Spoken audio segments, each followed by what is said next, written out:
ललित रसमय लास्य लीला चंड तांडव गम कहला ललित जीवन नाट्य वेदम कांति क्रांति। At the stroke of the midnight hour, when the world sleeps, India will awake to life and freedom.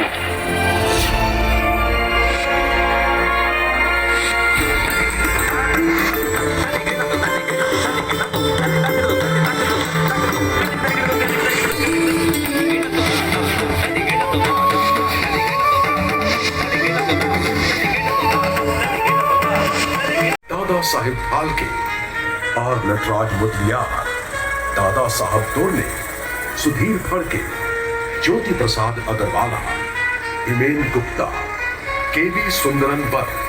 Cine talkies में भाग लेने के लिए डेलीगेट्स आए हैं, अभी इनसे बात करते हैं।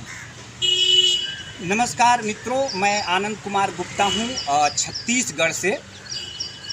संस्कार भारती की तरफ से 13 और 14 मई को सिने टॉकीज नामक कार्यक्रम किया जा रहा है और भारतीय सिनेमा की क्या दृष्टि होनी चाहिए और इस संबंध में एक बहुत ही बड़ा महाकुंभ हो रहा है। मुझे बहुत खुशी है कि मैं इस कार्यक्रम में भाग ले रहा हूँ।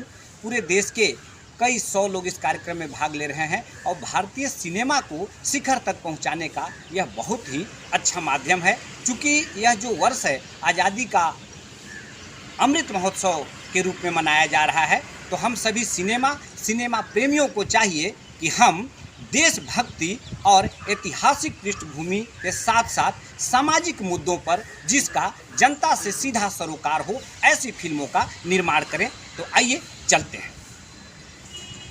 में लगातार फिल्मों पर ही उन्होंने कई सारी किताबें लिखी जो अकादमिक महत्व की हैं। ये एनसाइक्लोपीडिया ऑफ हिंदी सिनेमा उनकी असाधारण साधना का परिणाम है।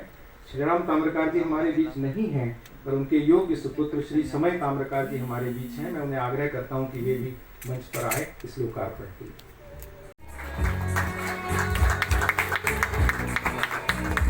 और इस प्रेरणा की प्रशंसक भी हूँ। अपना देश विविध संस्कृति, विविध सभ्यता, विविध भाषा, विविध कला एवं लोक कला से परिपूर्ण है।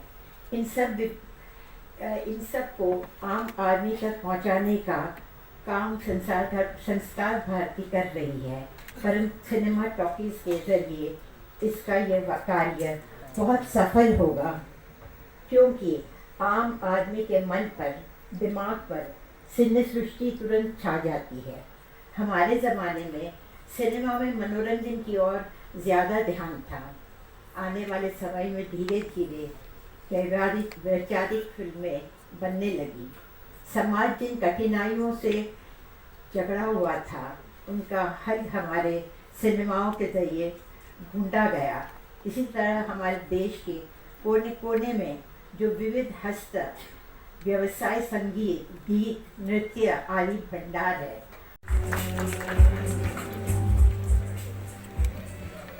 Bhaijan in 2016.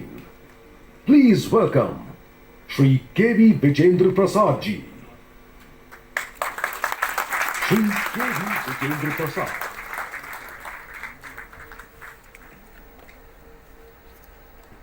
यहाँ विपुल, ये सब मेरे साथी हैं और इन साथियों के सामने मुझे बोलना पड़ेगा और इससे भी ज़्यादा स्थिति तब खराब होती है जब मेरे साथ काम करने वाले मेरे असिस्टेंट भी दर्शकों में होते हैं। मुझे अभिषेक ने इशारा किया कि फिल्म लंबी ना होने देना, फिल्म को छोटी करना। फिल्मों का उपयोग आज़ादी के आंदोलन के लिए करें, तो हमारे बापू ने उसके लिए बिल्कुल मना कर दिया। उनके शब्द मुझे याद नहीं है, पर जो उनका आशय था कि फिल्म वालों पर भरोसा नहीं किया जा सकता।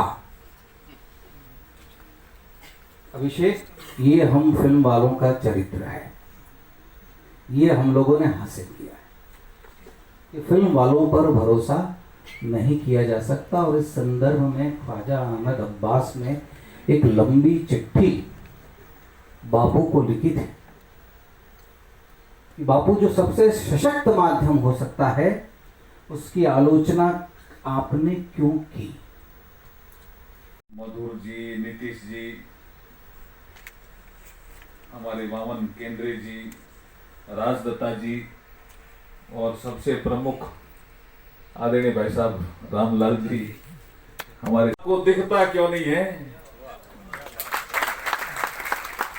और उसके बाद वो भजन आता है, गा के सुनाना है कैसा?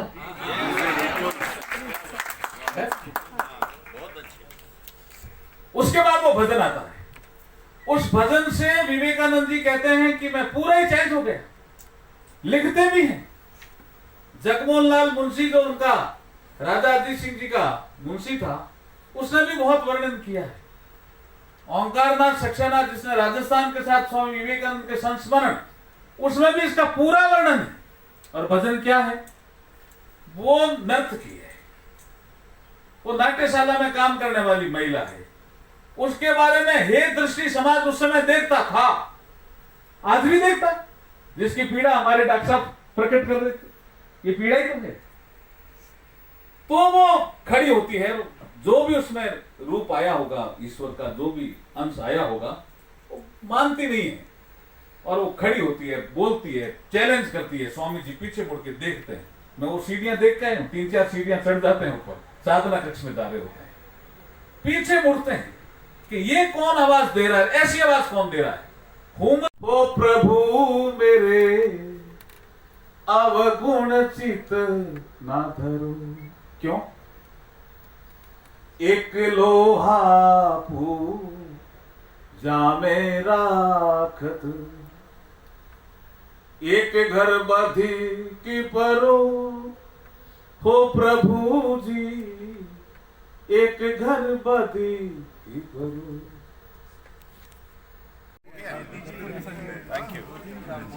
मतलब सुझाव है या हो सकता है। Thank you. दोनों सवालों के आपके जवाब दे देता हूँ मैं। पहली बात तो ये लेफ्टिस्ट या राइटिस्ट मेरे समझ में नहीं आता है, आज तक मेरे समझ में नहीं आया। मैं बस फिल्म बनाता हूँ जो मतलब मेरे लेफ्ट से कोई प्रोड्यूसर आता है या राइट से कोई आता है, उतना ही होता है। लेकिन मैं फिल्म आया वो आया भाई। औरंगजेब और अकबर आने से पहले भी यहाँ पे बहुत सारे राजा हुआ करते थे, वो कहाँ गए? उनके बारे में आप 2 शब्द भी नहीं लिखते। छत्रपति शिवाजी महाराज के ऊपर बहुत सारे मेरे ख्याल से 2-3 पन्ने भरे हुए थे, लेकिन ये भी थे ना, मतलब औरंगजेब भी थे, शाहजहां भी थे, अकबर भी थे।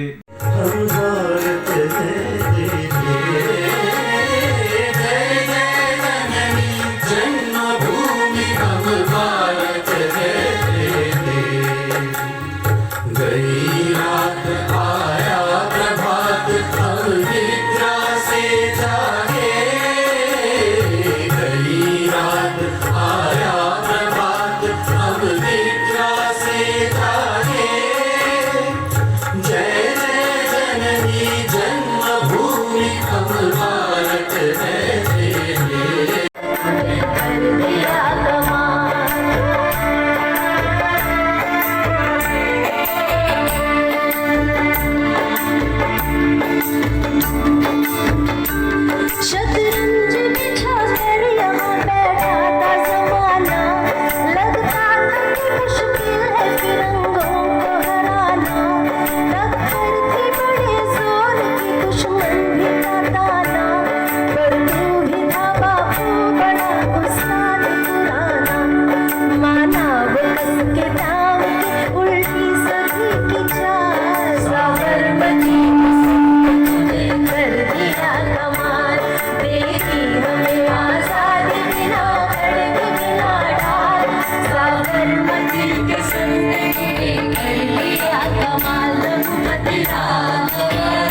यहाँ विपुल, ये सब मेरे साथी हैं और इन साथियों के सामने मुझे बोलना पड़ेगा। और इससे भी ज़्यादा स्थिति तब खराब होती है जब मेरे साथ काम करने वाले मेरे असिस्टेंट भी दर्शकों में होते हैं।